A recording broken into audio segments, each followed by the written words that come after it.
정보가 있는 시사 토크쇼 장윤선의 팟짱.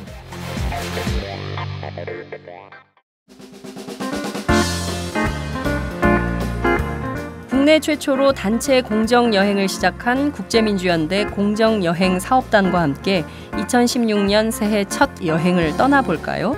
차마고도를 따라 천혜의 자연과 소수민족들의 삶을 체험하는 차마고도 윈난 여행. 하얼빈 빙등지와 짜릿한 겨울을 만끽하는 겨울 만주여행. 하얀 설원 위에서 새해를 맞이하는 강원도 태백 영월여행.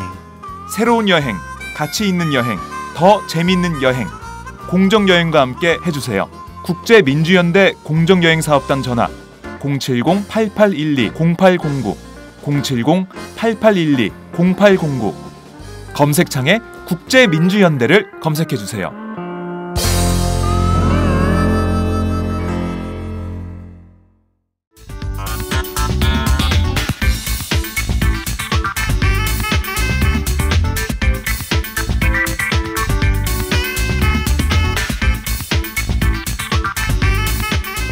삼인 삼색 정치 토크 문안박.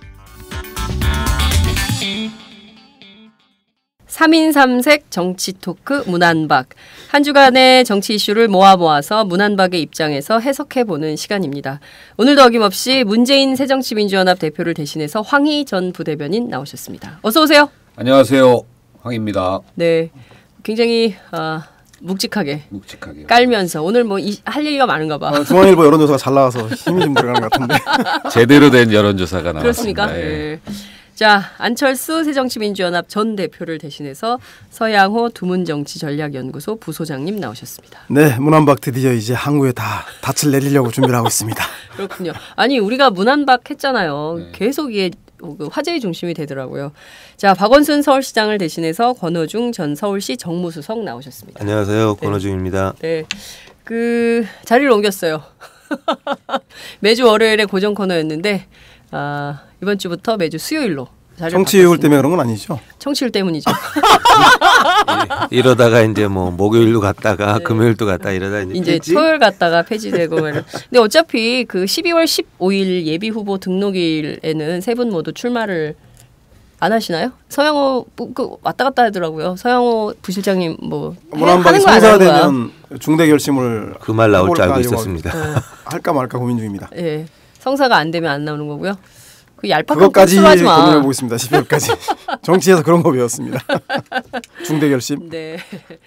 그 여하튼 그 매주 수요일 함께 저희 애청자들을 찾아가게 될 텐데요. 수요일로 바꿨다고 해서 절대 기죽지 마시고 힘내서 재밌게 토크해 주세요. 드라마도 주중 드라마가 센 거 아니에요? 네. 맞아요. 네. 수목 드라마가 수목 세죠. 드라마. 그렇죠. 네. 월화 드라마, 수목 위안이 드라마. 안 돼, 위안이. 아니 근데 그 굉장히 많은 분들이 듣고 계세요. 야권의 지지자들이 특히 이제 문안박의 정치에 대해서 관심을 많이 갖고 계시고요. 이게 꾸준히 많이 들어요. 그러니까 처음에 팍 듣는 게 아니라 꾸준히 많이 들어서 중간에 배치했어. 수요일에. 문안박 브랜드는 꾸준히 듣게. 이 문안박 브랜드는 제가 보면 장윤선 팟짱에서 이거 뭐 특허 등록해야 돼요. 네. 그렇잖아요. 처음 한 거 쓴 거 같은데. 네. 저희가 처음으로 했어요. 될 것 같으니까 이제 막. 요 사방팔방에서 막 다 이제 막 하는 들이대는데 요 팟짱이 처음 했습니다. 그런데 이제 잘 돼야 되는데 아니 뭐 그 얘기를 좀 해보자. 박안문이라고 할 수도 있고 안박문이라고도 할 수 있는데 굳이 문안박으로 이렇게 팟짱 따라하는 거 아니에요? 네. 그렇죠. 그렇다고 생각하면서 노력이 대단하시네요. 네. 네. 그 어떻게든 황희 선배는 장라인. 장윤선의 팟짱에 계속 나오고 싶어가지고 장라인에 문재인 라인에서 탈퇴해가지고 장라인 했을 것 같아요. 본격 직장인 드라마 공생 대리운전 편. 부장님 가볍게 한잔 하시죠. 나 차 가져왔는데. 아예 착한 콜 대리운전이 있잖아요. 부를 때마다 500원이 기부되는 착한 콜. 딴지가 기부 내역을 검증한 착한 콜 1800-9998. 대리운전도 믿고 맡기세요. 꽃배달은 1800-9222. 퀵서비스는 1800-9668로 착한 콜 하실 수 있습니다. 꽃배달은 1800에 9222. 퀵 서비스는 1800-9668입니다. 자, 얘기를 좀 해보도록 하죠. 오늘 아침 중앙일보 보셨습니까? 충격적이었습니다. 아, 충격적이에요. 네. 왜 충격적이세요? 평소 황희 전 부대변인이 주장하던 걸 그대로 실었어요. 그러니까요. 깜짝 놀랐어요. 예. 호남에서 절대 우리가 5%가 아니다라는 주장을 계속 했었거든요. 네. 깜짝 놀랐어요. 왜냐하면 계속 그 카카오톡 단톡방에 서영원 선배가 5% 올리면 21% 반박 자료를 막 단톡방에 계속 올리는 황희 부대변인 말대로. 어제 무슨 광주 타임즈에서 뭐 20%? 그러니까요. 아니 그 원래 이게 발단이 됐던 갤럽 5% 조사 네. 이게 말이 안 되는 거죠. 샘플이 103개입니다. 네, 100개고 그 다음에 거기 보면 그것도 웃겨요. 신뢰 수준 오차 범위가 플러스 마이너스 10%예요. 이거는 네, 플러스 마이너스 10은 왜 그런 걸 발표했어요? 그러니까 플러스 마이너스 10은 다른 건 다 떠나서 어떻게 샘플을 103? 아니, 전국을 한 것 중에서 광주나만 따로. 네, 근데 이제 100개면은 아무래도 이 저기 가중치를 많이 적용할 수밖에 없고 그러다 보면 결과나 숫자가 찌그러질 그렇죠. 수밖에 없어요. 그다음에 버리는데요. 그다음에 신뢰 수준 플러스 마이너스 10%라고 하면 갭이 쫙 벌어지면 20%까지 벌어지는데. 그러면 10% 차이 나면 오차 범위 내야. 이거는 그래서 저는 일단 처음 딱 들었을 때 일견 5% 나왔을 때 호남에서 이거는 조금 말이 안 된다. 네, 출발이 그랬고. 그리고 저기 21% 나오고 뭐 26% 나오고 이런 것도 사실 많이 나온 건 아니잖아요. 그래서 전반적으로 보면은 문 대표 지지율이 호남에서 그렇게 녹록하지 않다. 요 정도는 이제 받아들이고 있죠, 당연히. 예, 그런데 5% 해가지고 이렇게 자꾸 뭐 그렇게 폄하하려고 하는 거. 그거는 저는 좀 아니라고 봐요. 거의 뭐 겸손한 거 보니까 한숨 돌린 표정이 역력하네요. 원래 그 5%건 21%건 중요한 거는 중요하죠. 이런 지지율의 척도는 중요한데 문제는 뭐 그거를 이용해서 그 문재인 대표를 흔들고 사퇴하려고 활용하려고 하는 특정 정파의 목적인지 아니면 총선 승리를 위해서 다 함께 힘을 모아야 문재인 혼자만으로 안 되니 힘을 모아야 된다라고 하는 무엇을 주장하기 위해서 그 지표를 썼느냐가 중요한데 그동안은 주로 호남의 낮은 지지율이 그렇기 때문에 문 대표가 퇴진해야 된다라고 하는 자료를 쓰였는데 그럼 문 대표가 퇴진한 이후에 그럼 어떻게 하겠다는지에 대한 대안으로서는 그 지표를 상쇄할 만한 사람을 대안으로 제시하지 못하는. 그러니까요. 오늘 중앙일보 여론조사를 보면 새정치민주연합 지지자 703명에게 물어봤더니 야당 일각의 요구대로 문재인 대표가 사퇴해야 된다는 24.1%, 사퇴해서는 안 된다는 게 65.6%, 모르겠다. 이게 10.2% 이렇게 나왔습니다. 사실상 65.6, 한 70%, 10중 3은 사퇴하면 안 된다 이런 주장을 하고 있는 거네요. 그죠? 그렇죠. 황희 전 부대변인의 주장이 사실로 확인된 이런 여론조사다. 이렇게 봐야 됩니까? 네, 그런 뭐 상식선에서 저희가 그 짐작해 보면 이제 다 알 수 있는 부분들인데 이걸 너무 특정 왜곡된 조사를 끄집어내 가지고 이거 자체를 좀 흔드는 것 자체가 좀 무리였고요.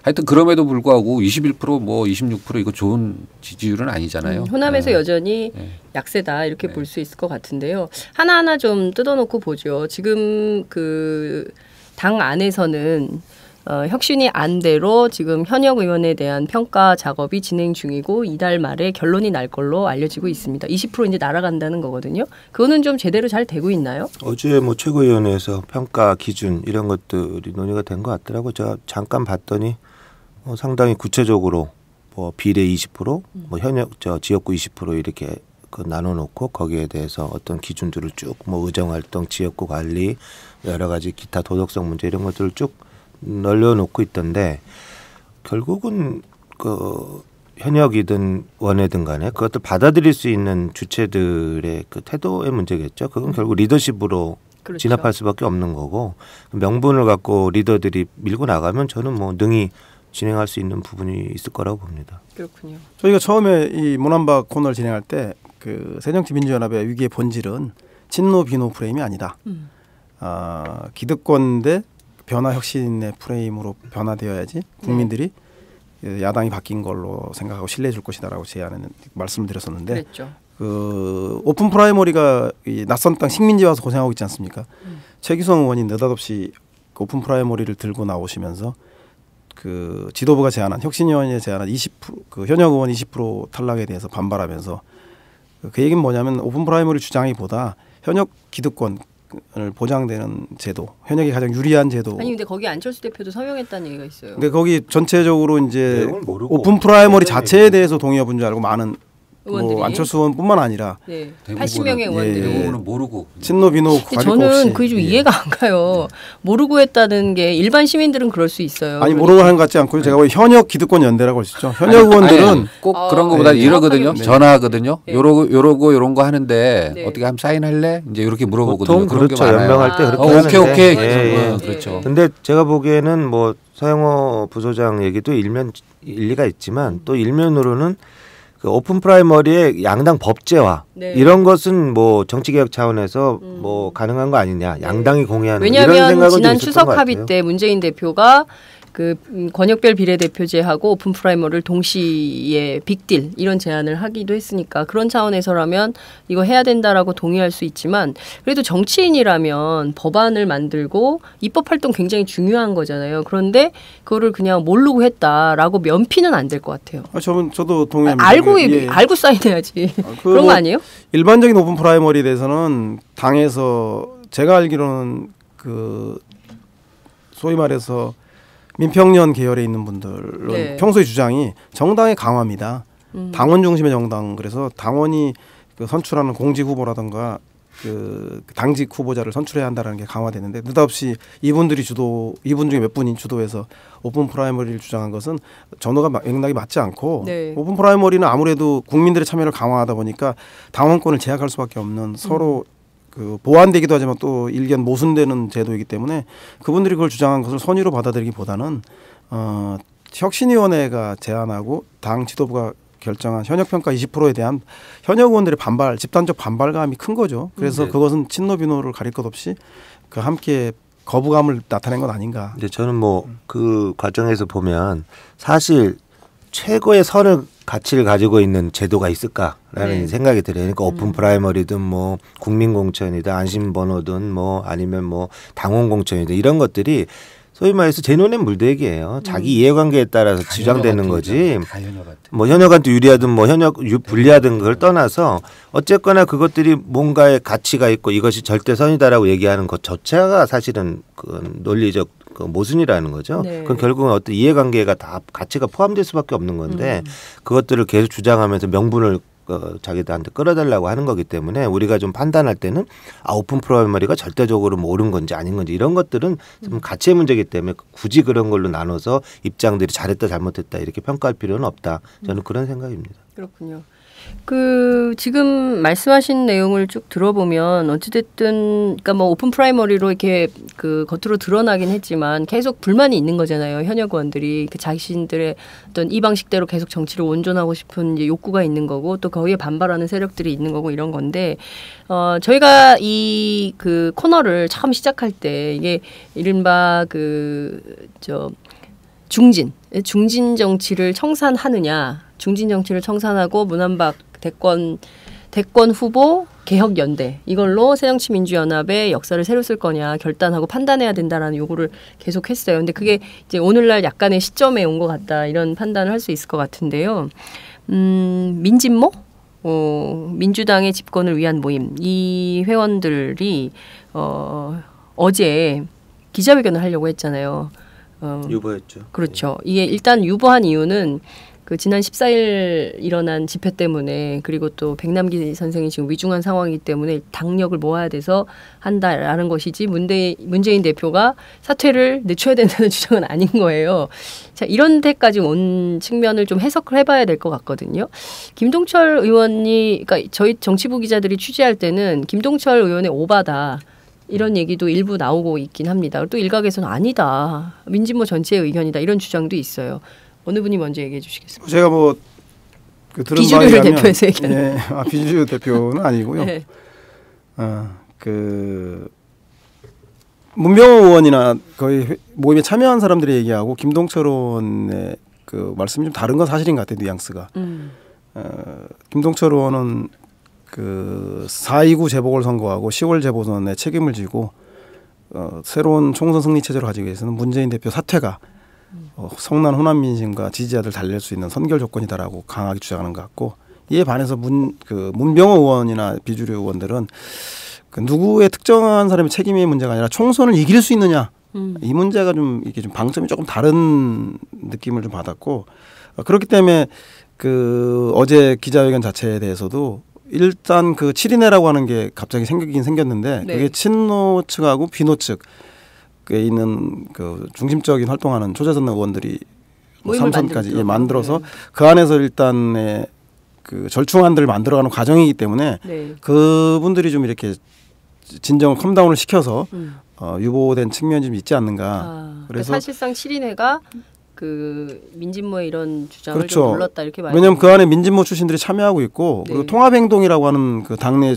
그 소장파 그 중진 그러니까 소장파의 비주류 중도파 의원들의 모임들도 문화연대, 박영선 대표, 김부겸, 뭐 정장선, 뭐 예. 그러니까 단순히 문 대표의 퇴진, 그러니까 맹목적인 퇴진만 얘기하는 그런 흐름들이 아니 소수로 몰리고 있는 거죠. 그것은 답이 아니다.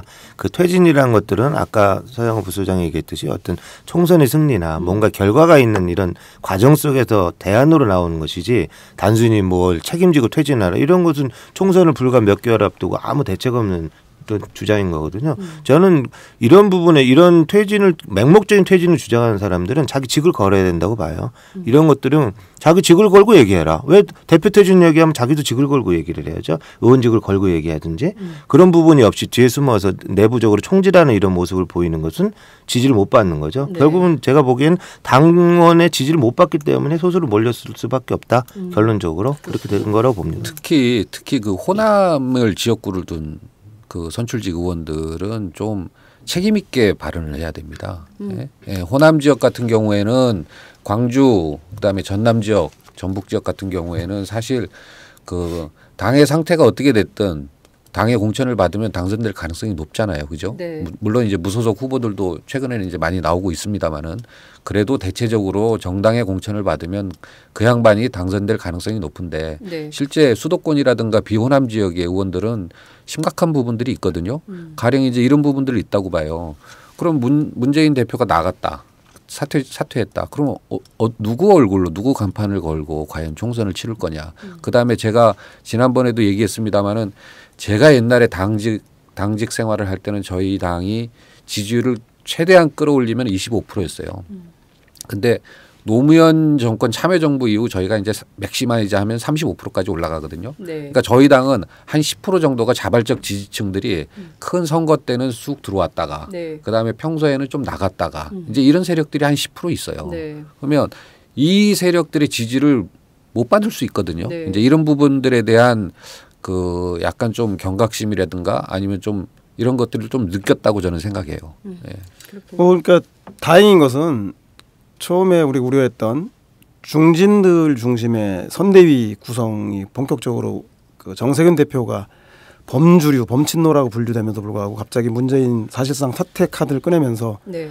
중진 정치의 부활을 알리는 신호탄이 됐었죠. 그 앞에는 그 주연들은 문재인 안철수로 대변되는 대선 주자인 것처럼 혁신을 가지고 논쟁하는 것 같지만 이면에는 그 중진 정치들이 다시 복원되는 그런 흐름들이 있었는데 그것이 일단 그 통합행동을 통해서 세대 혁신이라는 표현을 쓰기도 하고 그리고 모난박이라고 하는 대선 주자 개혁 연대가 표면화되면서 이런 중진주도의 중진 정치가 사실상 뭐 물밑으로 가라앉아 버리는 힘을 못 쓰는 힘을 못 쓰는 그런 효과가 있는 것 같고 일부 이제 극단적으로 일부 비주류에서 문사퇴를 전제로 한 그 총선 체제를 얘기하는 것도 소수의 목소리로 됐는데 저는 뭐 그렇다고 해서 이 비주류들의 일부가 문사퇴 주장을 철회할 것 같지는 않아요. 왜냐하면 문사퇴를 주장을 일부가 해야지 네. 협상력이 커지고 지렛대 역할을 한다고 하는 내부적인 정파적 생각도 있을 것이고. 근데 그게 뭐예요? 그러니까 본인들의 총선을 공천을 보장받기 위한 그렇죠. 문사퇴 안 하면 들어간다면 책임한 거죠. 얼굴 마담이 아닌 실제 권한을 달라.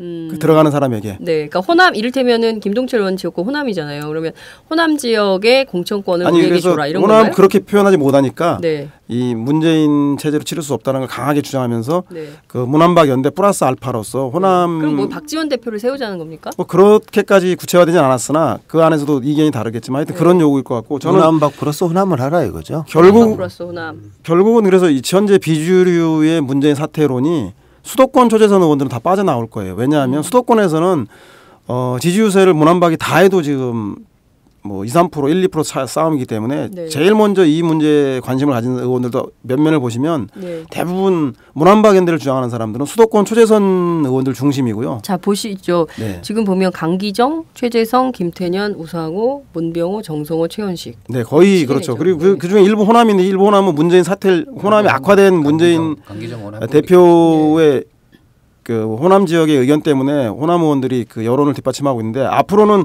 저는 문 사퇴는 그 나머지 수도권 초재선들은 문한박으로 가고 일부 호남을 기반으로 한 정치인들은 문 사퇴를 주장할 겁니다. 그래서 그 본질적인 내용은 아까 말한 그 호남 지역의 이해 요구를 대변할 수 있는 사람을 그 대책이나 비상기관에 넣어달라고 하는 요구로 그 좁아지고 줄어들지 않을까. 아주 좀 그 실질적 요구를 하고 있네요. 본인들의 생존권. 실제로 생존권 투쟁. 당의 현실의 반영이기도 하죠. 네. 네. 그러니까 문한박 플러스 호남을 해달라는 것은 사실상 생존권 투쟁으로 봐야 되겠네요. 그래서 생계형 정치인이라고 그러나? 아니 뭐 저는 뭐 정치인이 어쨌든 자기 자리를 연장하고 이런 부분들은 그냥 본능적인 네, 행위라고 봐요. 그걸 갖고 뭐 도덕적으로 이렇게 평가하기엔 좀 어려운 부분이 있다고 보는데 문제는 그런 요구를 하려면 거는 것이 있어야 된다라는 거죠. 요구만 그러니까 그건 책임 있는 정치인이 아닌 거죠. 요구만 하는 거죠. 그거는 밖에 있는 일반인들이 그렇게 얘기를 하는 거지 책임 있는 자기도 어떻게 보면 국가의 리더 중에 한 명인데 리더가 리더에게 얘기를 하는데 아무것도 자기는 안 걸고 너만 한 팔 내놔라 이러는 것은 무책임한 정치라는 거죠. 저는 그 부분을 지적하고 싶은 거예요. 내부 총질은 무책임하고 비겁한 정치다. 그다음에 전당대회 전에 이미 호남 지역 내에서 광주 전남 지역 내에서 이 물갈이론들이 상당히 팽배해 있었어요. 시민들 사이에. 예? 그래서 그게 이제 현역 의원 물갈이에 대한 그런 그 이야기들이 많이 나왔습니다. 그래서 이런 부분들에 대한 아주 자기 방어적인 그러니까 그 지역에 이제 호남 지역의 의원들이 이제 느끼고 있는 거예요. 현역 의원들이. 근데 그거를 마치 그 문재인 대표가 와서 우리를 죽이려고 한다라는 그런 전선을 만드는 거지.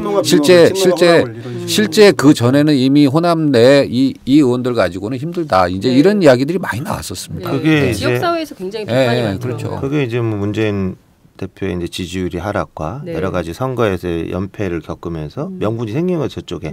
명분을 준 쪽이 문제가 있는 거죠, 사실은. 제가 보기에는 그러니까 근원적으로 따지면 문재인 대표 리더십에 문제가 있었던 건 사실이에요. 더구나 제가 좀 아쉬운 것은 결국은 총선 1년을 남겨놓고 탄생한 이제 그 정권이란 말이죠, 권력이란 말이죠, 당내에서. 당권. 그러면 당권이죠. 그러면 그 당권을 어떻게 여하이 유지할 것인가에 대한 고민들이 굉장히 좀 깊게 있었어야 되는데 그 부분이 뭐냐면 총선을 어떻게 대비할 것인가 이 부분에 대한 아주 디테일한 관리가 있었어야 돼. 그래서 어느 지역에 어느 정도의 물갈이 어느 중층의 이런 사람들을 제거하고 또 새로 인물들을 넣고 어떤 시점에서 어떤 정치적 행위를 할 것인가 이런 것들이 굉장히 그 타임 테이블이 나와서 준비를 했었어야 되는데 그런 게 없으니까 다 불안한 거예요. 그러니까 자기가 타겟이 될 수 있다고 생각하니까 각자 도생하겠다는 생각들이 강해지는 거죠. 그럼 뭐 90력이라는 거는 뭐 모래알같이 흩어질 수밖에 없는 거고 그러면 제가 보기에는 지금 시점도 보면 너무 시스템에 매몰돼 있어요. 뭐 혁신이가 마련한 제도대로 하면 다 될 것이다. 20%도 방향성이 있는 20%지. 뭐 그냥 거기서 검수해 갖고 뭐 분량 나오면 제끼는 거 이런 건 말이 안 되는 얘기예요. 이건 방향성이 있어야 돼요. 그래서 먼저 지도부에서 어느 부분들을 치고 나가겠다 이런 것들이 있어서 그 사람들을 명예로 저는 지금부터라도 만에 하나 평가를 했는데 다선 중진들이 안 좋게 나왔어. 그 어떻게 감당하려고 그러세요? 그 반발을? 그러니까 미리 명예롭게 퇴진할 수 있는 어떤 길을 열어줄 그런 명분들을 줘야죠. 그래서 설득도 하고 형 선배님 좀 자리 좀 물려주십시오 얘기도 하고 호남 또 대표 의원들도 가갖고 그런 작업이 되고 있어요? 되고 있어요? 제가 보기엔 그냥 시스템입니다. 일단 그 얘기하기 전에 그 반발이 엄청날 것 같은데. 물갈이 관련돼 가지고 실제 이게 되게 중요한 부분인데요. 과연 이제 물갈이 할 수 있는 힘이 있냐 이거거든요. 문재인의 리더십이. 아니 민주당 내에 지금 새정치민주연합 내에 어느 누구라도 물갈이를 과연 할 수 있는 누군가가 힘이 있냐. 가장 힘이 있는 사람은 지금 문재인이라고 봅니다. 근데 문재인 대표 스스로도 이런 힘은 없어요. 지금 정치권에 들어온 지도 얼마 안 됐고 경남 사람이고 대표돼서 지금 그 호남에서 이제 인기도 없다고 막 이런 것도 퍼지고 결국은 문재인 대표가 할 수 있는 최선의 것은 당내 시스템을 활용할 수밖에 없습니다. 그래서 혁신위를 만들고 혁신위에서 모든 의사결정을 혁신위에서도 하고 당무위에서도 하고 중앙위에서도 하고 최고위원회에서도 하고 모든 당의 의사결정 구조를 이제 걸쳐서 이제 만들고 그 다음에 할 수 있는 게 이제 물론 대표로서의 이제 여러 가지 그 방향이라든가 이런 리더십을 또 발휘해야 되겠죠. 그러나 지금은 현재 문재인 대표가 물갈이를 하고 혁신할 수 있는 최대의 그 적임자다. 그다음에 또 당원들 전당대회를 통해서 이제 선출된 대표이기 때문에. 예. 아니 근데 그 얘기 잠깐만 더 하면 저는 문한박 연대 안 되겠다. 저는 약간 뭐 모르겠어요. 이게 이제 문재인 대표 측의 다 생각인지 모르겠지만 약간 건 순진하다는 생각이 좀 드는 게 아니 시스템과 무슨 공론 절차들을 밟았죠. 밟을 수밖에 없죠. 그렇지만 그것은 하나의 요식행위일 수밖에 없는 게 이 우리나라의 정당이라는 게 제도권 정당이라는 게 무슨 100년의 역사를 가진 것도 아니고 어떤 그 대중정당으로서 전국적인 영향력들을 가진 게 아니고 특정 지역을 기반으로 할 수밖에 없고 특정 인맥들의 어떤 중층 구조로만 구성이 된 정당의 특색으로 본다면 그런 것들이 그냥 흘러갈 수 있을 거다 생각하는 것은 좀 약간 오판이라는 거예요. 저는. 그러니까 제도는 제도일 뿐이고, 그러니까 제도를 뒷받침할 수 있는 정치가 있어요. 예를 하나 들어볼게요. 그러니까 뭐냐면 자꾸 제도 얘기하는데요. 그 문재인 대표 체제 소위 친노라고 하는 486 집단 개혁주자 개혁 세력을 자임하는 분들이 갖고 있는 한 가지 가장 큰 문제점이 뭐냐면 우리는 독재와 싸운 민주주의자이고 선이다. 그러니까 선은 항상 옳고 우리는 이길 것이다. 이겨야만 한다라고 하는 그 선민의식인데 그 문재인 대표가 당대표가 되고 나서 그 4.29 재보선에 졌단 말이죠. 그때 4.29 재보선 전에 사실은 문한박의 전조가 있었어요. 그 안철수 대표 측에서 안철수 대표는 아니지만 그 당이 국민으로부터 신뢰받고 있지 못하기 때문에 어떤 특정한 그 제도가 절차가 있더라도 경선이라고 미명하에 그냥 이대로 놔둬버리면 결국 당 대표랑 친한 주류의 줄석을 쓰고자 하는 흐름 때문에 그냥 문재인 대표 가까운 친노 인사들이 대거 경선에서 이길 가능성이 높다. 호남 저희가 이제 흔히 정치부 기자들이 취재할 때도 그렇고 저희가 이제 여의도에서 호남 의원들이랑 이렇게 만나 보면 호남 민심이 굉장히 사납다. 그래서 아마도 내년 그 새정치민주연합을 심판 여론도 높고 그 심판할 그 이른바 천정배 신당이 뜨면 굉장히 폭발적인 인기가 있을 거다. 최소한 호남에서 20-30%는 그 당이 먹을 것이다. 이런 그 전망이 우세했어요. 근데 중앙일보 여론조사를 보면 그 새정치연합 지지자들 조사했더니 총선에서 천정배 신당 찍겠다가 1.2%가 나왔어요. 좀 굉장히 충격적인 조사거든요. 최소 20% 뭐 이런 정도 나올 줄 알았는데 1.2%. 그리고 38%가 손학규 복귀는 필요 없다라는 입장을 밝혔어요. 그러니까 이게 뭐 어떤 쪽의 바이어스가 된 조사다 이렇게 주장할 수도 있겠지만 다른 어떤 측면에서는 그렇지만 이런 사실이 확인된 것은 저희가 좀 점검하고 짚어봐야 될 이슈인 것 같거든요. 예, 근데 그거는 사실 천정배 신당을 찍겠다 1.2% 당연하다고 보는 게 뭐 천정배 신당 인기가 없다는 게 아니라 아직 출범하기 전이고 결국 당은 사람으로 표현되기 마련인데 누가 들어와서 누가 후보로 나올지도 모르는데 뭘 그 찍겠다라고 얘기하기 어렵고 이 천정배의 어떤 그 분위기도 사실은 문재인에 대한 실망감에서 이뤄진 반대급부 현상이 있기 때문에 지금은 어쨌든 주시하고 있는 거죠. 호남 민심도 문재인호가 어떻게 될 것인가 지금 주시하고 있는 거지 완전히 마음을 버렸다 이렇게 얘기하기는 좀 어려운 측면이 있죠. 안철수 신당은 뜨지도 않았을 때부터 굉장히 인기가 많았었거든요. 아니, 누가 들어갔어요? 네, 근데 천정배 의원님 자체도 작년 말까지는 본인이 새정치민주연합 후보로 나올 줄 알고 있었어요. 네? 네. 그렇게 알고 있었고 그 다음에 그게 여의치 않으니까 갑자기 이제 탈당해서. 네, 그러니까 이 저기 뭐예요? 논리 자체가 취약할 수밖에 없어요. 예? 그리고 논리 자체가 취약할 수밖에 없고. 정치부 기자들은 그렇게 해석해요. 총선 전에 다시 재입당하지 않을까. 그리고 안신당은 네. 대권 주자잖아요. 대권 주자가 만든 당은 뭔가 그 열망이 있는 거죠. 네. 아 이거 새로운 뭔가 세력들이 되겠구나. 근데 사실 천정배 의원이 만든다는 당은 어떻게 보면 전국 정당을 하겠다고는 하지만 실제 호남당의 모습밖에는 예견되지 않는 거고 그러니까 사실 동력이 많이 안 붙는 건 사실인 거죠. 한 가지 뭐 좀 분명히 짚고 넘어가야 될 것은 호남의 민심과 호남 정치인의 행보가 일치하지 않는다는 거예요. 호남 분들은 그 오랜 동안 그 박정희 독재에 의해서 그 지역주의 피해자로서 탄압을 받았지 않습니까? 그래서 누구보다도 정치 의식이 많이 고양돼 있는 분들이죠. 그래서 그분들의 1차적인 목표는 그 야당이 새정치민주연합이 튼튼한 그 힘을 가지고 정권을 견제하고 야당일 때는 그리고 더 나아가서 총선 승리하고 대선을 이길 수 있는 정권 교체를 이루길 너무나 갈망하고 있죠. 그래서 그분들은 그 자기 고향이냐 아니냐가 중요하지 않습니다. 그러니까 전략적 선거에서 당선할 수 있는 이길 수 있느냐, 그 누가 선이냐 그러냐에 대한 기준도 다소 완화돼 있습니다. 야당이라고 한다면.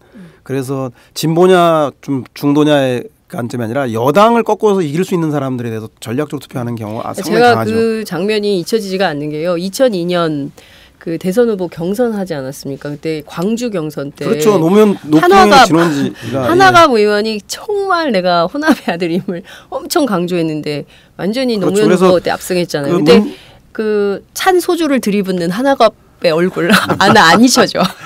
그러니까 그 광주 분들이 노무현 진원지도 광주 경선이었고 그렇죠. 그다음에 문재인 대표가 대선 후보가 되었을 때 아낌없이 90% 이상의 압도적 지지를 모아주는데도 호남입니다. 그래서 호남에 있는 분들은 내 고향 사람이냐 아니냐를 가지고 따지는 것이 아니라 이 사람이 총선과 대선 선거에 승리할 수 있는 사람인가를 제1의 그렇죠. 가치로 보는 것 같아요.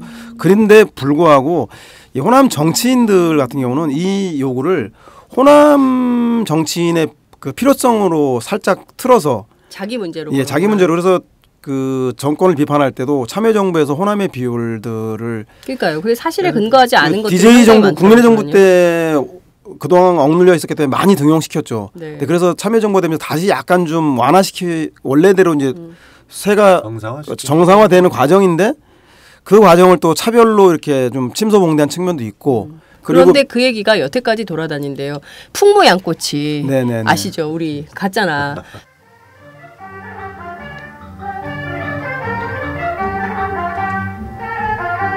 (11월 18일은) 팥장 서포터즈 1호점 풍무양꽃이 중국 본점의 창사 25주년입니다.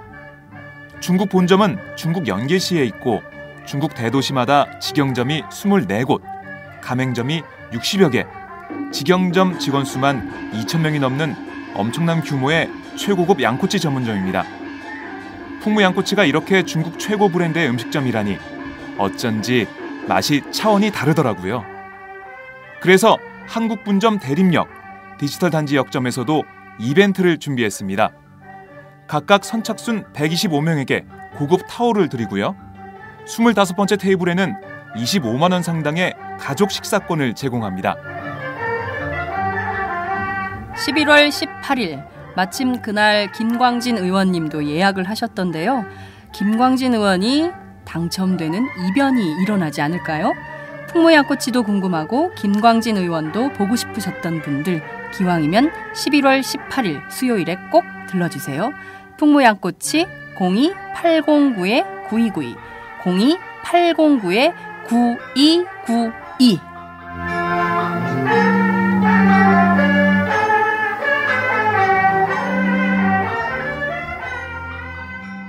풍무양꼬치 사장님이 호남 출신이신데 그 지역에 가보면 의원들이 이제 그런 얘기를 하고 실제로 그게 정말인 줄 알고 민심이 그렇게 돈다는 거예요. 그러니까 잘못된 사실에 대해서는 분명하게 교정해 드릴 그렇죠. 필요가 있을 것 같아요. 그 호남에 있는 많은 유권자, 다수 유권자들은 누가 우리에게 승리를 가져다 줄 것인가를 관심에 있는 반면에 거기에 있는 지역 정치인들은 주로 우리 호남 정치인들이 없기 때문에 그렇다. 우리가 참여할 수 있는 명분을 달라고 해서 호남의 대표성을 많이 주장하는데 그것이 가장 비근한 일반론이 호남 당권론 그다음에 그 비호남 대권론이 아주 대표적인 예죠. 그렇군요. 자, 그런데 저희가 이제 33분 지나고 있어서 사양호 부소장님 뭐 일찍 가야 된다고 얘기하면서 제일 말을 길게 하고 있어요. 그런 건 빼는 거죠? 제가 좀 자르겠습니다. 다 나가요 이런 거. 자, 그 실제로 제일 중요한 것은 그래서 국민들이 관심 갖는 의제는 이것입니다. 그래서 문안박 연대가 이번엔 될 거냐? 왜냐하면 안 의원이 부정적 입장을 피력하고 있기 때문입니다. 안 의원 측 관계자가 언론에서 이런 얘기를 했어요. 문안박 연대가 지금의 당 위기의 해결책이 된다는 점에 대해서 100% 동의하기 어렵다. 이런 말을 했습니다. 근데 제가 듣기로는 문안박 연대에 상당히 긍정적이셨어요. 지난번 저희가 이제 인터뷰를 한 바 있는데 그때 제가 문안박 연대에 대해서 여쭙거든요.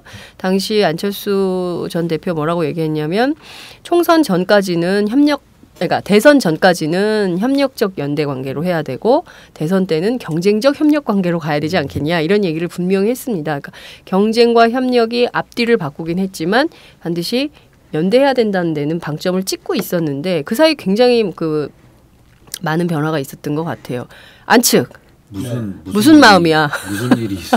빨리 얘기해 주세요. 아니 뭐 그 경험의 서로의 경험의 과정 속에서 생긴 체득된 게 아닐까 싶어요. 그러니까 안철수 대표는 지난 대선 때 단일화 과정에서의 논의 과정에서도 문재인 대표도 상처를 받았겠지만 안철수 대표도 그거에 대한 그 상처가 좀 있는 것 같고 그 이후에 이제 당 대표 시절에 여러 가지 당의 현안이 있을 때마다 소위 말하는 그 친노 강경파라고 분류되는 분들로 인해서 대표 시절에 의총 때마다 그 수모 아닌 수모를 겪었던 또 상처가 어떤 수모를 겪으신 거예요? 뭐 정치가 최선을 추구하되 최선이 안 될 때는 서로 간의 차이를 절충하고 타협해야 되는데 거의 이제 원리주의적 수준이면 아니는 거죠. 그 국민연금, 노인연금 문제도 그렇고 기초연금 문제에 대해서도 전부를 받아내지 않으면 아예 할 필요 없고 전무를 주장한다던가 원칙의 문제라든 식으로 그 세월호 협상에 있어서도 그 유가족 요구를 100% 따내지 못하면 이거를 그 수용하지 말아야 한다라던가 뭐 그런 그야말로 소장파 의원들 초선 의원들이 주장할 수 있을 만한 주장들이 그 당의 강경파 의원들에서 끊임없이 제기되면서 여야는 그 국회는 여야가 있는 거고 그래서 협상을 해야 되는 거고 그래서 타협안을 만들어 오면 그것이 부결되고 이런 과정들이 있었고 최근에는 이제 뭐 안철수 대표도 탈계파 행보를 하기 위해서 최근에 민진모 모임 간 거 말고는 그 작년 9월에 정치 복귀 2주년 이후에 정치 일선에 나서면서부터는 그 개파 모임에 전혀 참여하지 않았어요. 전당대회 때도 그 비노라고 하면서도 불구하고 엄중 중립을 지키고 그리고 여하튼 그래서 지금 그런 과정들을 겪었는데도 그 과정에서 안 대표는 그 문재인 대표가 실제로 선거 때라던가 당의 국정원 문제가 있다던가 이럴 때 그 현안을 해결하기 위한 그 도구로 이렇게 자기를 쓸 뿐이지 진심으로 연대하려고 하는 마음이 있는가에 대해서 회의를 하다가 혁신안에 대해서 이제 결정적으로 그렇게 끊임없이 10가지 혁신안에 대해서 2달 넘게 얘기했음에도 불구하고 그 혁신안에 대한 얘기는 없고 자꾸 문안박 연대라고 하는 희망 스크럼이라고 하면서 사진 찍기용 또 들러리 서기용 총선을 위한 이례적 면피용으로 또 활용하려고 하는 게 아닌가. 그것이 아니라면 자신이 제안했던 그 10가지 혁신안에 대해서 이건 되고 이건 안 되고 이건 중장기로 풀자라든가 이런 좀 화답을 해줄 것을 강하게 요구하고 있는 거죠. 그래서 그런 요구가 없는 거에 대해서 깊은 그것이 있다면 그 할 수 있다는 것이 아니겠는가. 왜 답을 안 하시는 거예요? 아니 이런 경우에 이제 이거 문안박이 참 가깝고 화합하고 통합하고 막 이래야 되는데 제가 이런 말하면 또 조금 그런데 문 대표 입장에서는 되게 황당하겠죠. 예? 맨 처음에 혁신이 구성하기 전에 가장 처음에 혁신을 당신 그림대로 한번 좀 그려주세요라고 처음 부탁한 게 이제 안 전 대표님한테 부탁을 했죠. 네. 그래서 안 전 대표 혁신위원장을 맡아서 그럼 그때 이제 모든 그림을 그리실 수 있었잖아요. 근데 이제 이런 부분들에 대해서 하신다고 했다가 또 번복하셨어요.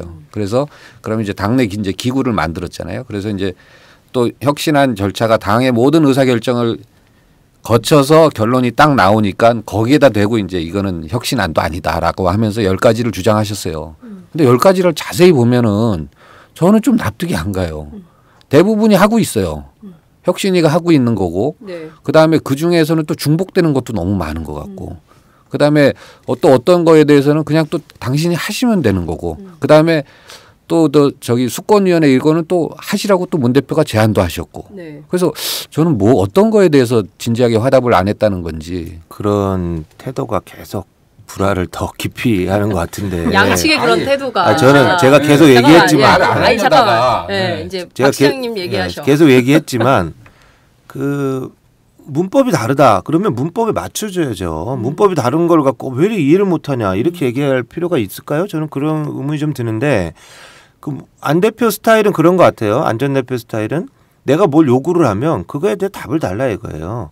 답을 일단 주고 네. 그 답을 준 다음에 뭘 얘기를 해야지. 주지도 않고 그건 이미 하고 있고 하는데 왜 나한테 물어보냐 이런 식으로 뜬금없는 듯이 얘기를 하면 기분이 나쁜 거예요. 저는 그런 태도는 뭐 누가 더 잘했냐 잘못했냐 떠나서 어쨌든 좀 상황적 차이가 있는 인식의 차이가 좀 있는 부분이기 때문에 빨리 좀 그 답을 요구하는 사람한테 좀 맞춰주는 게 필요하다. 그 10가지에 대해서 메일을 이거는 이거고 이렇게 해야 돼요. 1-1-1 그래. 이게 얼마나 웃긴 상황이에요. 메일로 하면 안 돼. 안 대표는 뭐지? 바이버스잖아. 아니 근데 안 대표도 메일 좋아해요. 메일로 해주면 바로 제가 보기엔 시장이 메일 좋아하잖아. 이런 논의 자체가 안 대표를 오히려 폄하하는 거예요. 아니 그렇지 않아. 그걸 잘못 생각하는 거예요. 제가 보기에 이 양반이 좀 수리적인 그런 그 발달이 뛰어나기 때문에 이공계 출신이기 때문에 자기가 일단 0점부터 100점까지를 경험해 본 사람이라면 중보 공부 안 하면 빵점이 공부하면 100점인 건데 50점 60점을 주는 이런 인문 계열이 아니란 말이죠. 아니, 질문이 그러면 답을 줘야지. 답을 부정부패한 사람들 저 제명시키고 해야 된다. 혁신위에서 당연히 공천 안 주기로 다 결정났어요. 누가 부정부패에 대해서 동의하는 사람이 누가 있겠어요. 그럼 거기다가 그다음에 수권위원회 거기다 답을 찬성해서 보는 그 이미 다 알려진 상식인데 그다음에 수권위원장 하셔가지고 좀 하시라고.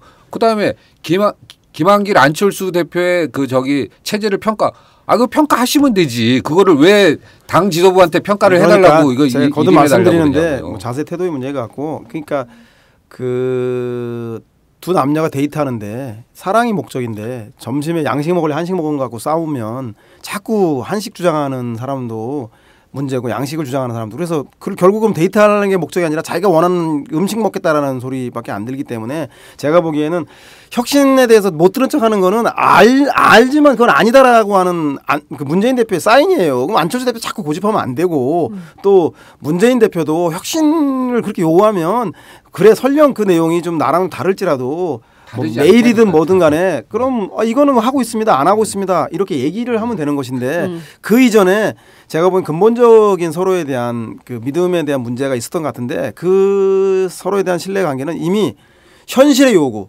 수도권 초재선 의원들을 비롯해서 통합행동과 그다음 7인회에서 니네 둘이 자꾸 그러면 대권 노름으로 볼 거야. 우리 총선이 목에 숨에 찼어. 둘이 그만 싸우고 좀 책상에 앉아라고 해서 두 분을 방에다가 강제로 가두는 지경까지 와 있어서 이제는 더 이상 미룰 수 없다. 안철수 대표도 혁신 얘기 계속하면 이제는 데이트 안 하겠다는 소리로 사람들이 그러니까 나는 한 시간이면 안 먹겠다. 여기서 장기하 노래를 듣고 싶어요. 우리 지금 만나 당장 만나서 얘기를 좀 해서 풀었으면 좋겠다는 생각이 좀 듭니다. 지금 말씀하신 대로 총선이 목전에 왔는데 문재인 대표하고 안철수 전 대표가 계속 이렇게 서로 감정 싸움, 신뢰 문제 이런 거 가지고 싸우면 목전에 닥친 현역 의원들이 가만히 있지 않겠다 이렇게 나선 거다 이렇게 볼 수도 있겠는데요.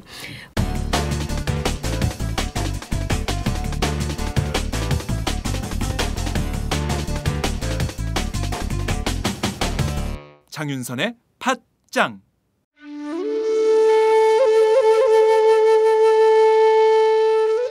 영한네이처의 마카산삼. 공중파 텔레비전에도 없고 인터넷 배너 광고 하나 없지만 팟캐스트 좀 들어봤다 하는 분들은 다 아는 마카산삼. 진짜 유명해져서 유사 제품도 많아졌습니다. 이젠 마카산삼으로 검색하면 너무 많이 나와요. 꼭 영한네이처로 검색해주세요. 팟캐스트에서 듣던 그 마카산삼을 구입할 수 있습니다. 특히 나라 걱정으로 심신이 지친 분들에게 권합니다. 몸에 정말 좋습니다. 내 몸도 나라도 살릴 힘이 납니다. 페루의 마카와 우리나라 산삼, 몸에 좋은 11가지 원료를 모두 하나로 만든 마카산삼. 마카 녹용과 마카소와 청소년도 있습니다. 1일 2회 공복에 따뜻한 물과 함께 드세요. 영한네이처 마카산삼. 네, 저도 팟짱 녹음하기 전에 마카산삼을 꼭 챙겨 먹고 있습니다. 오늘 또 재밌는 기사가 나왔어요. 간접 공천권 주장이 나왔습니다. 문재인 대표 핵심 측근이 이런 말을 했네요. 문 대표와 안철수 의원, 박 시장에서 안희정 충남지사와 김부겸 전 의원 그리고 호남 대표성을 가진 인사 1명을 포함해서 선거 국면에서 당을 이끌 기구를 만든 다음에 이게 길어요. 참여 인사들한테 간접 공천권을 주려고 한다. 이런 얘기가 나왔습니다. 사실입니까? 확인해봤어요. 그래서. 이게 누구야? 누구에 있어요? 누군지? 아니. 그래서 이런 말 한 사람 있냐? 공천권 이런 말. 당에 확인해보셨다는 거죠? 그랬더니 어디도 찾을 수가 없어요. 예. 그런 말 그리고 그 말 자체가 안 돼요. 소위 이제 문 대표 측근이라는 사람이 이거 무슨 공천권을 나눠 먹자 이걸 기자들한테 이게 풀한다는 게 자체가 이게 말이 됩니까 이게? 근데 우리는 들어야 써. 안 듣고는 못 써요. 그러니까 기자들이. 제가 보기에는 뭐 그렇게 물어볼 수 있겠죠. 문한박 연대를 하자는데 그럼 실질적으로 뭘 할 수 있냐? 네. 뭐 선대위도 뭐 박 시장은 못 들어갈 거고 그리고 뭘 할 수 있냐? 근데 이런 얘기를 하다 보니까 뭐 이런 정도 이렇게 주면은 좀 이렇게 연대가 잘 되지 않을까 이렇게 얘기했을 수 있는데 제가 말씀드리고 싶은 건 만약 이게 진짜 문 대표 측근 측에서 나왔다면 그 입 좀 다물라라고 하고 싶어요. 그 입 다물라. 그 간신나라 충신 같은 사람인데 뭐 선의는 이해하겠어요. 권한과 책임을 주겠다는 거잖아요. 그 권한에 따른 책임을. 근데 저렇게 말하지 말고 기왕이면 안철수 대표 혁신을 얘기하니까 혁신에 대해서 이렇게 변해야지 당이 국민들로 사랑받겠다. 그 충정 알겠다. 그래서 안 대표의 혁신을 받아들이고 그 혁신에 기여하는 만큼 총선에 대해서 우리 권한과 책임을 같이 하자라고 표현했으면 얼마나 좋았을까. 저렇게 그 공천권을 얘기하면 국민들이나 또 이것을 공격하기 좋아하는 이 문한박을 탐탁하게 여기지 않는 사람들이 쟤들도 결국은 지분 나누기 하기 위해서 그동안 그 삿바싸움한 거 아니냐라고 이렇게 폄훼될 텐데 저 얘기하는 사람 정말로 제가 보기엔 간신나라 충신 아닌가. 제가 왜 이렇게 확신 있게 얘기하냐면요. 문 대표 자체가 이게 나눠먹기식 뭐 통합선대위를 구성하는데 누구 저기 호남에 누구 해가지고 모여서 이거 자체를 반대하는 사람입니다. 예. 그러면 이제 공천 나눠먹기식으로 지금 비춰진다. 이 기사를 보면요.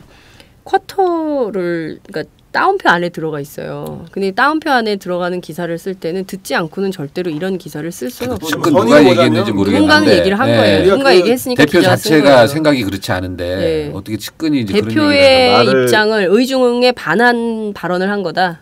말을 그렇죠. 좀 하겠다면 만약에 했다면 정말 반하는 뭐 그런 거죠. 문한박 연대기구에 네. 총선 전략의 모든 권한들을 일임하겠다. 네. 뭐 이런 식으로 얘기할 수는 있는 거죠. 근데 그걸 공천권이라고 꼭 집어 얘기하면 좀 싸구려 같잖아요. 네, 굉장히 저렴하죠. 근데 본질적으로는 뭐 저는 뭐 까놓고 얘기하면 그 공천권이라고 하는 걸 준다고 해서 문재인 대표가 친노 줄 세우고 안철수 대표가 줄 세우고 박원순 시장이 자기 줄 세우면 그럼 우리 세 사람은 제일 먼저 줘야 되게.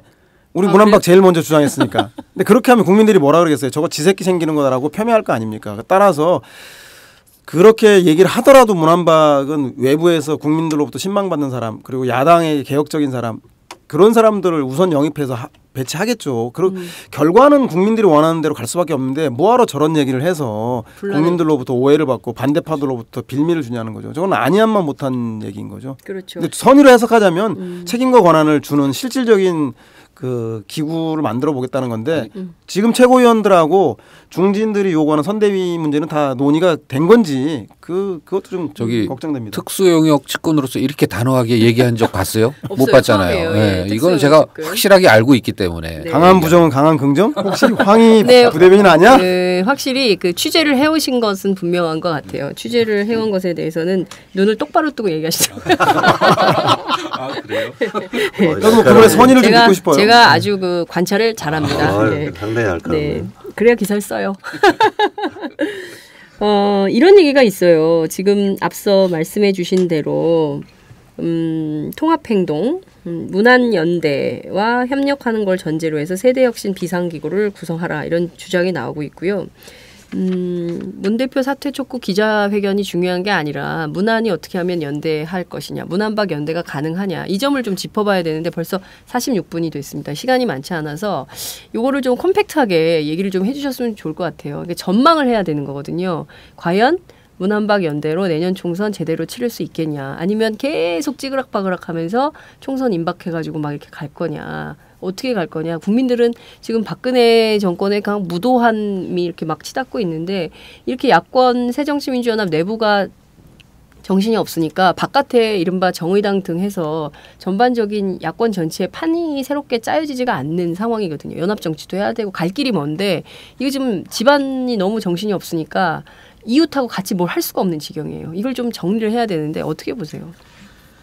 저는 그 지금 문안박 세 분이 자기 지지층들이 뭐 크고 작고는 있습니다만 견고하게 있어요. 자기 확실한 자기 지지층들이 있고 조금 다릅니다. 지지층들이 달리하게 있기 때문에 이 세 분이 연대하는 게 맞고요.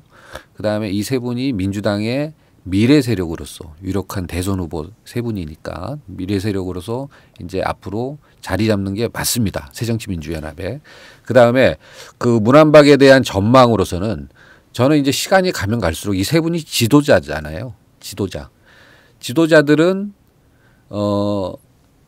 밑에 있는 사람들이 요구가 이제 목에 차면은 그거를 거부하는 사람은 지도자가 될 수가 없어요. 예, 그래서 결국은 이 세 분이 정말 우리 당의 미래를 책임질 지도자라면 결국은 밑에 요구들을 받아들일 것이다. 큰 대승적 차원에서 결단을 하시고 받아들일 거다. 저는 이렇게 생각하고 있습니다. 저는 뭐 12월이 채 되기 전에 이런 결론 날 거라고 저는 보고 있습니다. 오늘 11월 17일이에요. 네. 저는 뭐 얼마 안 남았어요. 예상했던 대로 조건은 무르익었다. 환경은 무르익었고 결론적으로 예전에 예측했듯이 결국 이 당의 난국을 헤쳐나갈 것은 결국 문안연대, 박의 조정 이런 역할 분담밖에 없을 것이다. 생각했던 그런 그 분위기들이 이제 각계 주체들에서 정치 주체들이 그 인식을 하고 있는 것 같고요. 그런 차원에서 본다면 뭐 그리 부정적이지만은 않다 이렇게 생각을 하고 뭐 언제가 될지는 모르겠지만 가급적 빨리 돼야 되겠죠. 근데 이제 선결 조건이 있어요. 일단 뭐 안철수 대표의 부정적인 그 태도와 변화가 중요하겠지만 제일 더 중요한 거는 사실 권력을 갖고 있는 당권을 갖고 있는 문재인 대표가 여하의 어떻게 당권을 뭐 분점, 나눠 먹기가 아니라 분점, 그리고 공동 지도 체제로 이 당의 난국과 내년 총선을 어떻게 뚫고 나갈 것이냐는 자기 결의와 그 과정들이 있어야 될 거라고 보고 그 중에 핵심은 그 문안박 공동 뭐 어떤 형태가 되든 간에 지도 체제에서 어떤 것들을 논의할 것인가를 아주 상세하게 준비를 해서 하나하나 디밀어야 돼요. 이런 것 좀 하려 그러는데 이렇게 그냥 문안박 희망석 그런 거는 뭔지도 모르는 얘기를 맞아요. 자꾸 안철수 대표한테 얘기해봐야 소용이 없는 거거든요. 이런 것을 최소적으로 하고 싶고 최대한 이런 것까지 하고 싶다. 아까 안철수 대표가 말했듯이 뭐 총선을 앞두고 협력적 경쟁, 그다음에 대선을 앞두고 경쟁적 협력, 뭐 이런 식으로라도 그 표를 잡아갖고 그런 부분도 밀고 나간다면 저는 뭐 그리 비관적이지 않다 생각합니다. 빠르면 뭐 문재인 대표가 내일 광주를 가시죠. 네. 그럼 광주 가기 전에 오늘 안철수 대표를 만나시겠다고 하는데 빠르면 거기서 뭔가 내용 나온 걸 가지고 문 대표가 내일 발표를 하든가 그렇지 않다면 만났는데 잘 안 만나졌거나 하면 일단 문 대표가 광주에서 함께 하겠다. 문안박이. 내일 혼자 힘으로는 총선을 치를 엄두가 없다. 그래서 인정한다. 항복이다. 그리고 같이 가자라는 얘기를 하실 것 같고 그 이후에 이제 안 대표가 또 이번 주에 혁신과 특단의 대책을 발표하겠다. 특단은 아닐 것 같고요. 하여튼 네. 이 뭐예요, 문제 근데 특단의 입장. 제가 보기엔 특단은 없고 혁신이 중요하다는 얘기 문안박 사진 찍기 으로 그쳐서는 안 된다 그런 얘기를 하실 것 같은데 특단이란 얘기는 안 대표 얘기가 아니라 주변에서 또 이렇게 얘기 그러니까 이번 주를 넘기지 않을 것 같아요. 기자들은 뭐 탈당하냐 뭐냐 막 이런 얘기들까지 썼어요. 그거는 뭐 거듭 본인이 천정배 신당은 우리가 데리고 와야 될 사람이 내가 나가진 않겠다 얘기를 했고 네. 그리고 나는 난파하는 배의 선장이 되지 않겠다 즉 비노의 수장이 되지 않겠다라고 여러 번 하셨기 때문에 모양들은 그동안 뭐 문하고 같이 이러면 못 갈 수도 있다라고 제스처는 취했지만 결국은 총선 승리를 위해서 그 손을 모을 것 같고 저는 그것이 구체적으로 이번 주를 넘기지 않을 것 같고 요는 대신에 이제 향후에 남은 과제가 선대위 체제로 가든 세 분이 비대위 체제로 가든 간에 그 현재 최고위원회를 어떻게 둘 것인가. 현재 최고위원. 예, 그 최고위원회를 두고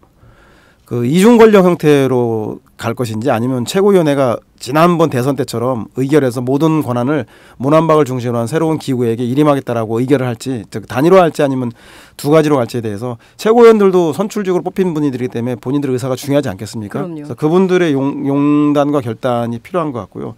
그 이후에 이제 그 세 분의 힘에 따라서 이제는 그 통합행동에서 얼핏 세대 혁신이라는 표현을 썼어요. 그렇습니다. 그건 뭐냐면 이 중진주도의 정치 이제 그만하고 네. 그 좀 그분들 용퇴하게 길을 열어주자는 표현을 아주 품격 있고 결례 안 되게 쓴 거라 표현되고요.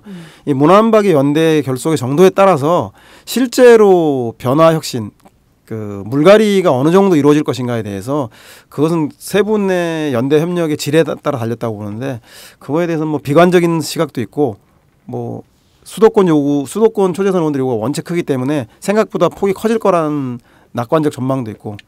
그다음에 저는 왜 그렇게 제가 이제 확신을 했었냐면은 지금 문안 중에 안철수 전 대표의 요구 사항은 이 혁신이 내가 얘기하는 10가지 혁신위가 받아들여지면은 하겠다, 뭐든지 하겠다라는 그런 태도시잖아요. 네. 그러면 대부분은 되고 있고 그다음에 반대할 이유가 전혀 없는 내용들이에요. 네. 다 하면 다 좋은 거잖아요. 예, 그런 부분들이고 그다음에 이제 또 많은 분들이 문 대표가 많은 걸 내려놔야 된다. 이렇게 얘기하잖아요.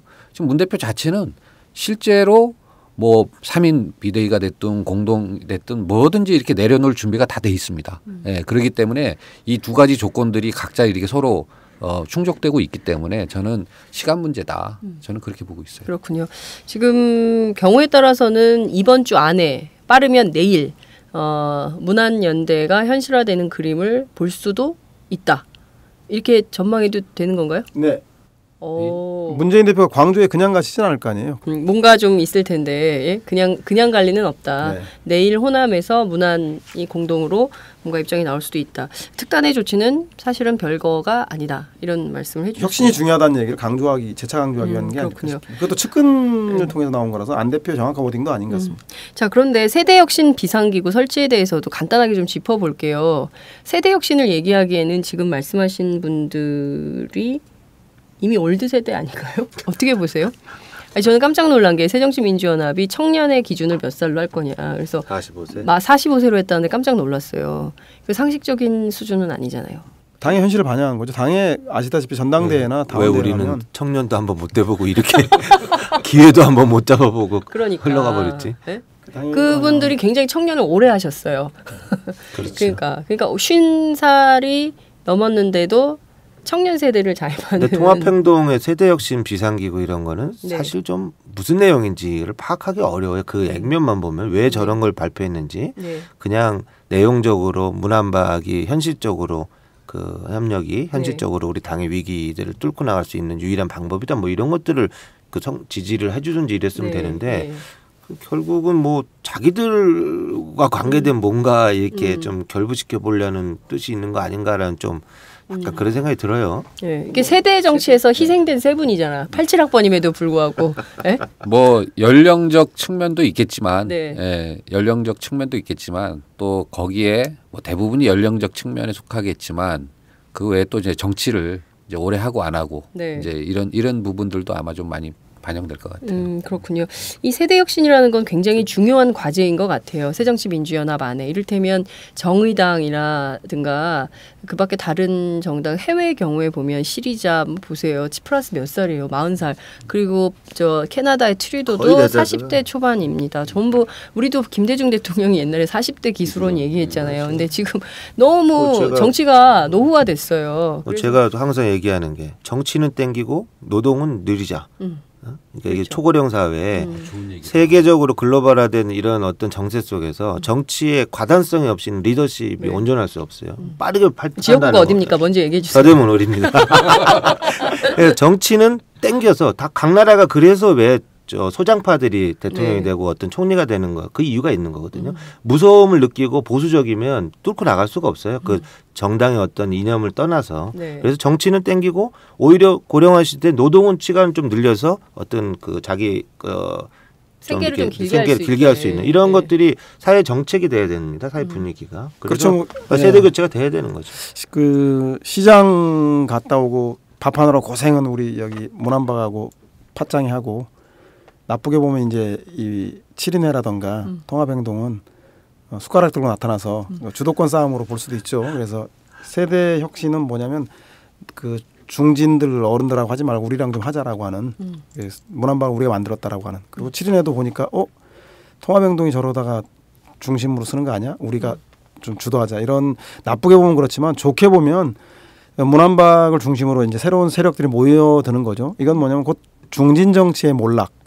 중진 정치의 끝을 보는 또 다른 희망의 시작이 아닌가. 그래서 우리가 원하는 대로 20대로부터 사랑받는 그 정당으로 세대 혁신이 이루어지기에는 당내에 그 계신 분들이 너무 그 오래된 분들이 많아서 일단 그 치울 수 있는 것들부터 치워나가는 긍정의 신호탄으로 보는 것도 나쁘지는 않을 것 같습니다. 그런데 지금 보면 7인회가 됐든 통합행동이 됐든 전반적으로 486 정치인들이 주도를 하고 있어요. 그러니까 그 6월 항쟁 이후에 지금까지 그 앞서 우상호 의원의 경우 20년 공천 받았다고 말씀을 주셨는데 그분들이 이제 주도를 또 이번에도 하는 상황이 되는 것 같아요.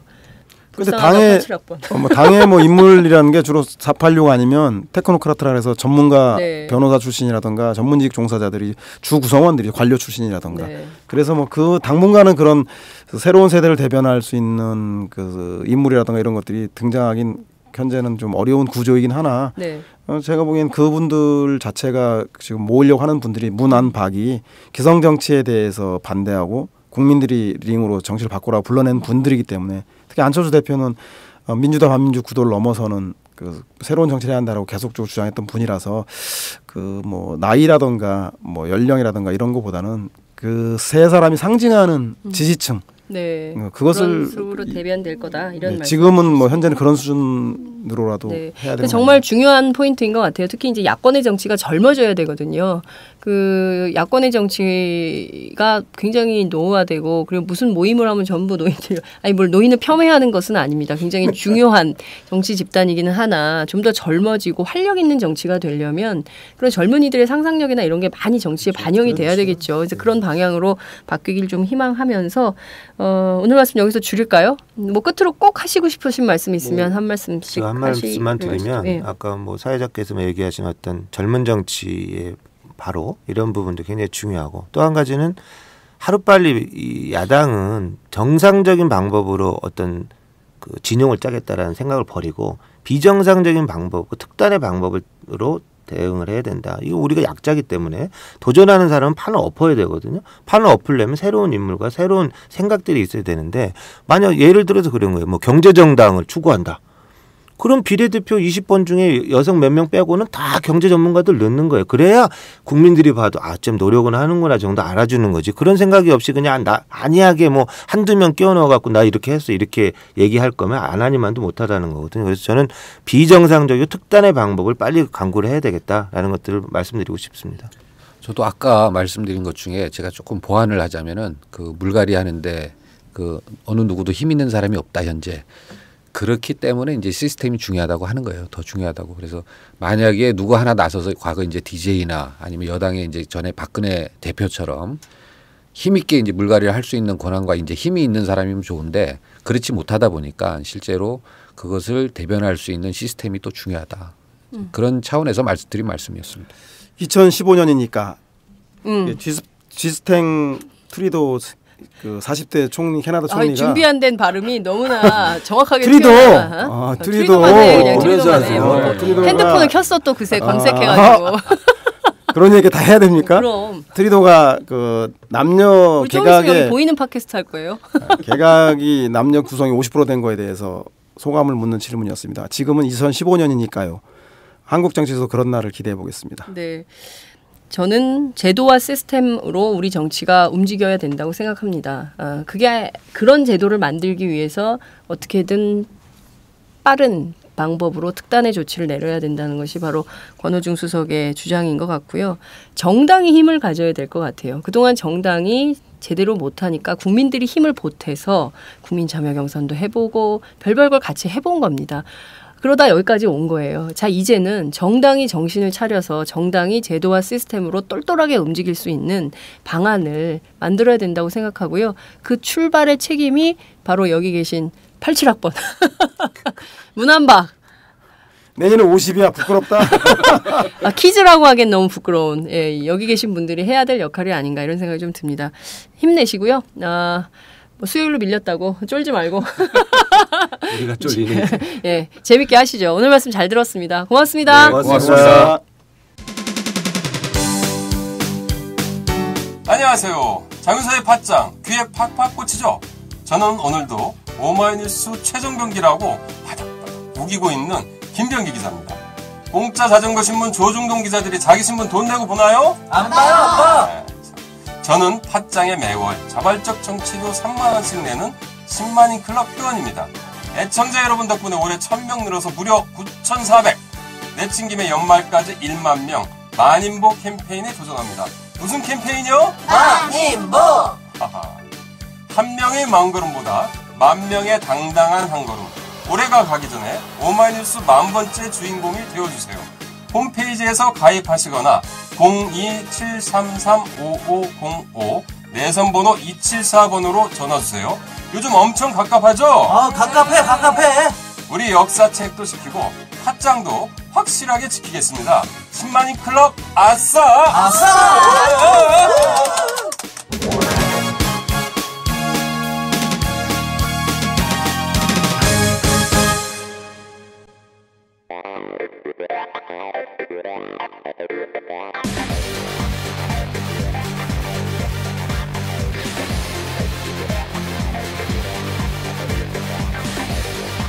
정보가 있는 시사 토크쇼 장윤선의 팟짱.